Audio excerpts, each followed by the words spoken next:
অসম চৰকাৰে 2024 বৰ্ষৰ যি আনন্দৰাম বৰুৱা বঁটা আজি আগতে যেটো ল্যাপটপ দিছিলে আমাৰ মেট্ৰিক পাছ কৰাৰ পাছত যিসকল ষ্টুডেণ্টক ল্যাপটপ দিছিলে যিসকলে ফাৰ্স্ট ডিভিজন পাইছিলে এই যি ল্যাপটপ যি আঁচনি আছিল সেই আঁচনিটো বৰ্তমান কি হৈছে যে আনন্দৰাম বৰুৱা নগদ বঁটা আঁচনি অৰ্থাৎ আজিকালি ল্যাপটপ নিদিয়ে এটো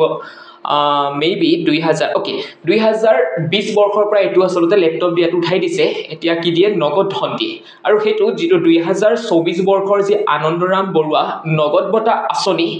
আমি যেটো ARBAS বুলি কওঁ এই ARBAS 2024 আঁচনিখন আৰম্ভ হৈ গৈছে যদিহে আপোনালোকে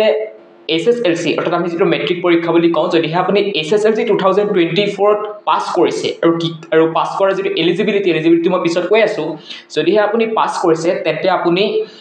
যি আনন্দৰাম বৰুৱা নগদ আঁচনিৰ যিখন নগদ বঁটা আঁচনি তাৰ কাৰণে আপুনি এপ্লাই কৰিব লাগিব ঠিক আছে আৰু আবেদন প্ৰক্ৰিয়া এতে স্টাৰ্ট হৈ গৈছে অফিচিয়েল ওয়েবসাইট আহি গৈছে যিটা ওয়েবসাইট হ'ব আজিকালি আপুনি এপ্লাই কৰিব লাগে এই যি ওয়েবসাইট আছে ওয়েবসাইট কেইটাৰ ডাইৰেক্ট লিংকটো মই ভিডিওটোৰ ডেসক্ৰিপচনত দি দিম আপোনালোকে চেক আউট কৰিব পাৰে ঠিক আছে 2019 বৰ্ষলৈকে কি হৈছিল যে আনন্দৰাম বৰুৱা ল্যাপটপ বঁটা আঁচনি আছিল তেতিয়ালৈকে কি আছিল ল্যাপটপ বঁটা আঁচনি আছিল ছাত্ৰ ছাত্ৰীসকলে এটা ল্যাপটপ পাইছিলে আৰু লগত তেওঁলোকে 2 বছৰৰ কাৰণে বিনামূলীয়াকৈ ইন্টাৰনেটৰ সাবস্ক্ৰিপচন পাইছিলে ঠিক আছে 4G ইন্টাৰনেট কবা 3G হ'ব পাৰে মেবি সেই সময়ত 4G আহি গৈছে 4G ইন্টাৰনেটৰ সাৰ্ভিস পাইছিলে আৰু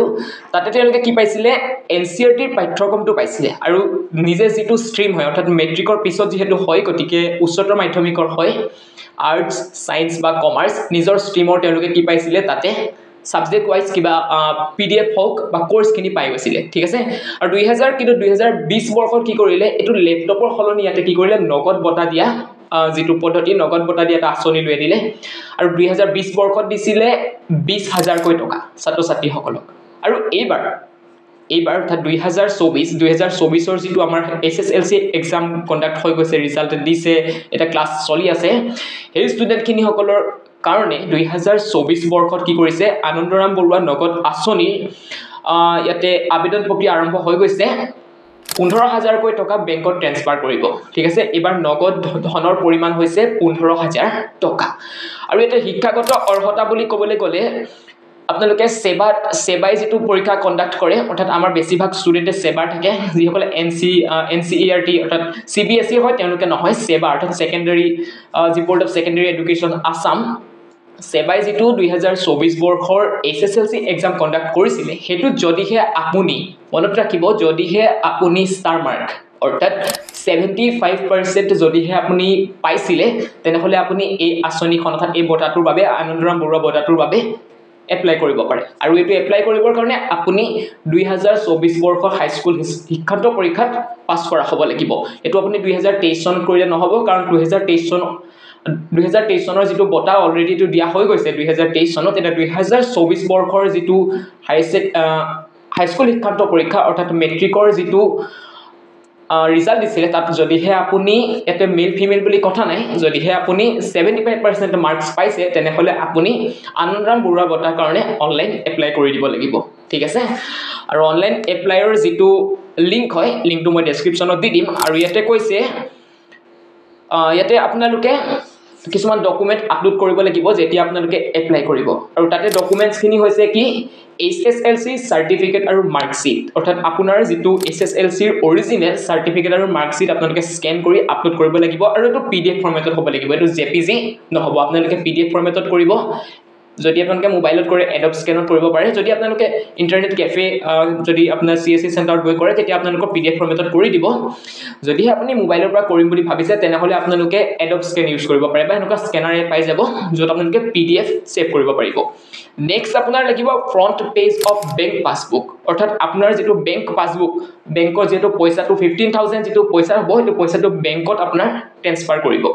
তাৰ কাৰণে আপুনি কি কৰিব লাগিব আপোনাৰ যেটো বেংক একাউন্ট আছে বেংক একাউন্টটো আপুনি এক্টিভ থাকিব লাগিব কিন্তু আপোনালোকে চাই লব যে এটা KYC আপডেট কিবা কৰিব লগা আছে নেকি হেখিনি কৰি লব তাতে আপোনালোকৰ যিখন বেংক পাসবুকৰ ফ্ৰন্ট পেজটো মানে হৈছে কি যেটো পেজত বেংকৰ account number IFSC code bank name MICR code এই যিখিনি থাকে অৰ্থাৎ বিশেষকৈ আমাৰ বেংকৰ যিজন হোল্ডাৰ নেমটো হ'ব লাগিব holder name account number IFSC code এইকেইটা আমাক দৰকাৰ হয় ঠিক আছে এইকেইটা যদি আছে মানে যদি আছে নহয় আচলতে বেংক একাউণ্টৰ যেটো পেজত আছে ফ্ৰন্ট পেজটোতে হেতু আপোনালোকে স্ক্যান কৰি পিডিএফ ফৰমেটত দিব লাগিব আৰু নেক্সট আপোনাৰ লাগিব এটা মোবাইল নাম্বাৰ আপোনাৰ এক্টিভ মোবাইল নাম্বাৰ এটা দিব যদিহে আপোনাৰ কিবা ডিফেক্ট হয় কিবা যদি প্ৰবলেম পায় তেতিয়া আপোনাৰ তাৰ পৰা মেবি কল কৰিব তাৰ কাৰণে আপুনি এটা এক্টিভ মোবাইল নাম্বাৰ দিব অৰ্থাৎ আপুনি যেটো মোবাইল নাম্বাৰ চলাই আছে সেই নাম্বাৰটো দি দিব আৰু ইয়াতে এপ্লিকেশন স্টাৰ্ট ডেটটো হৈছে 19th নৱেম্বৰ অৰ্থাৎ আজিৰ পৰা স্টাৰ্ট হৈ গৈছে আৰু এটো বেছি দিন নাথাকে এটো থাকিব 25th নৱেম্বৰ 25th নৱেম্বৰ মানে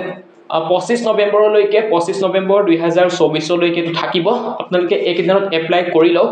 আৰু এপ্লাই কৰাৰ যেটো পোৰ্টেল এপ্লাই কৰা পোৰ্টেলটো হৈছে আপোনাৰ বিদ্যাৰ্থী পোৰ্টেল সৰকাৰি বিদ্যাৰ্থী বা মাধ্যমিক পোৰ্টেল অৰ্থাৎ আজিকালি তো সেৱা নাই যেহেতু দুইটা বোৰ্ড একেলগে কৰি দিছে গতিকে সেকেন্ডাৰী এটা পোৰ্টেল দিছে